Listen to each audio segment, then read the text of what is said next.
Hello and welcome to Around the Clock. I'm your host, Yolanda Greaves. On today's show, we have gone outside of Ashland and we have brought in Kelly Grill, who is the Executive Director of the HCA. Kelly, welcome to Around the Clock. Thank you for having me. So you and I have had a conversation. I will be forthcoming. I am on the board of the Hopkinton Center for the Arts for the HCA because I love the arts. Tell us a little bit about the Art Centers to start with, a little bit of its history and how it got there. Sure. Started in 1997 with some very forward-thinking women who saw that the town of Hopkinton was purchasing a plot of land to build the new high school.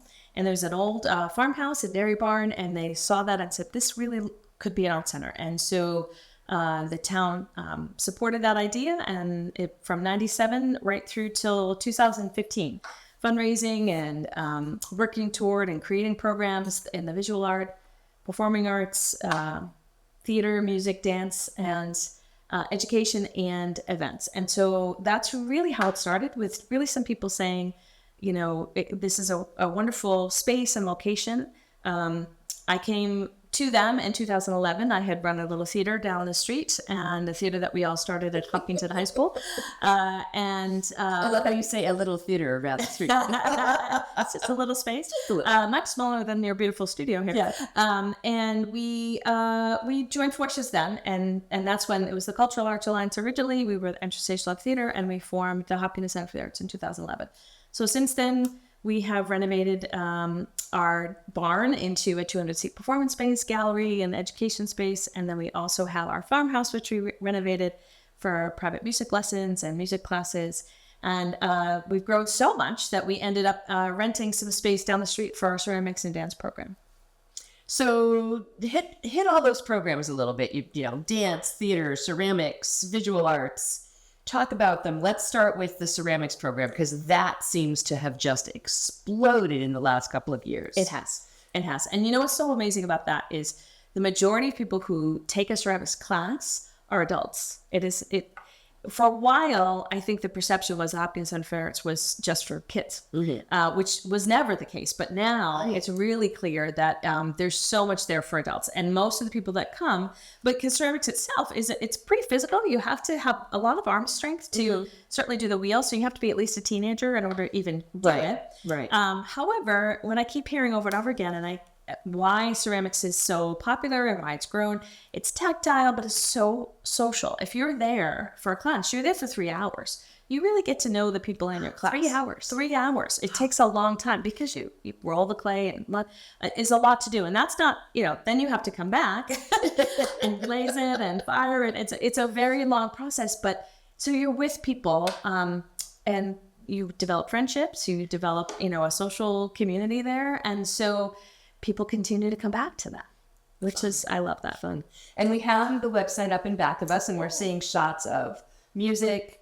We're seeing an outdoor concert. I know the summer concerts are over, but chat a little bit about those. We love our summer concerts. We had started doing them really more fully during COVID because we couldn't be together. So this was an opportunity to have an artful event safely. And the musicians were so happy just to be playing again. People were happy to be out again.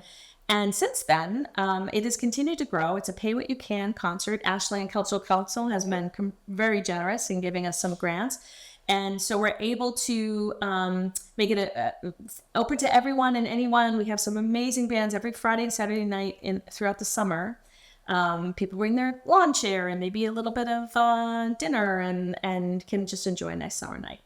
Great. So then as you transition into the fall, there's, again, lots of classes. So make sure you check out their website, because there are classes in theater, dance, music, art, ceramics, but also some other programs, right? Like there's the night once a month paint for adults or something. Talk about some of those special, because maybe I can't commit to a weekly class, but what are some of those events that I can just come in and try something? Yeah, well, we definitely have, even in ceramics, there's a ceramics night out where you can actually make a mug in one night. There are some paint nights. There are, we're trying to do more, and it really is my adults that have come to me and said, particularly, I have one group of visual artists that take a lot of painting classes. Say, we'd really like to have a night where we, just bring in someone who is a specialist in some kind of technique to talk about it. Not even necessarily to have a class, but a workshop talk about it. We've also done some in plein air things outside on a Sunday, where you're outside. We have a jazz group that comes. You get to listen to the jazz group. And we just recently got our liquor license, so we'll be starting to serve, mimosas and Bloody Marys on a Sunday afternoon. Jazz brunch that you do, right? Yes, exactly. So we try to have something for everyone. And what that means, it continues to evolve because we love it when our patrons or customers, I'd really like to see some more of this, or, have you heard of this musician, or have you, talked to this author? Mm-hmm. And then we try to bring it in and bring some new customers that come. Yeah. Do you partner with any other groups? We partner with several groups, most significantly the YMCA here, Metro West YMCA, and we work with them on a fundraiser that we're doing with the Hunt, but in particular, we offer some specialty art classes in the summer with them. We work with them during the year doing classes.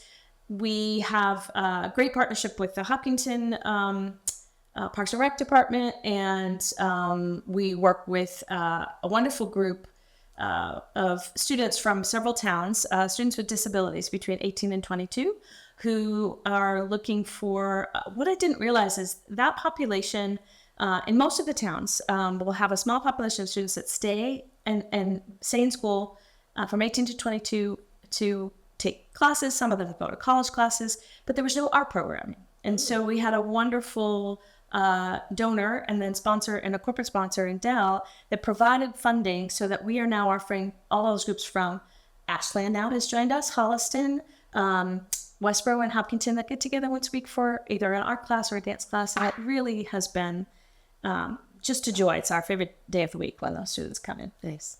Now, you're talking about all these classes and people pay for those and stuff, but as an art center, we need to do fundraising. So we have the Mark Cohen concert that we talked about. Mm-hmm. What's the next big fundraiser? And talk about that. The next big fundraiser is Wicked Weekend. Wicked Weekend started with a 5K run, costumed run, around a little loop road area near the center, and has grown to include a family party that will happen right after, which we'll have in kind of an Oktoberfest, where we'll have some games for the kids and food trucks and party things, and then it also added on to a pickleball contest. Again, costumed, highly important to be costumed. We do that in partnership with the YMCA. And our big ad is the Haunt. And the Haunt is a haunted town. So it's walking through the woods. We call the town Dead Woodville, an homage to Woodville in Hopkinton. And you walk through the town.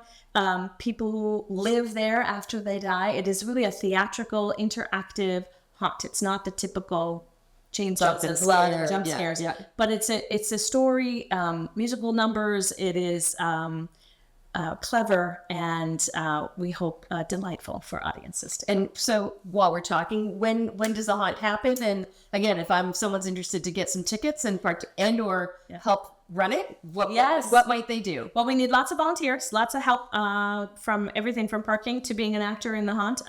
But we also, you can get tickets on our website. It happens the last 2 weekends in October. So 18, 19, 20 and the 25, 26, 27. Great.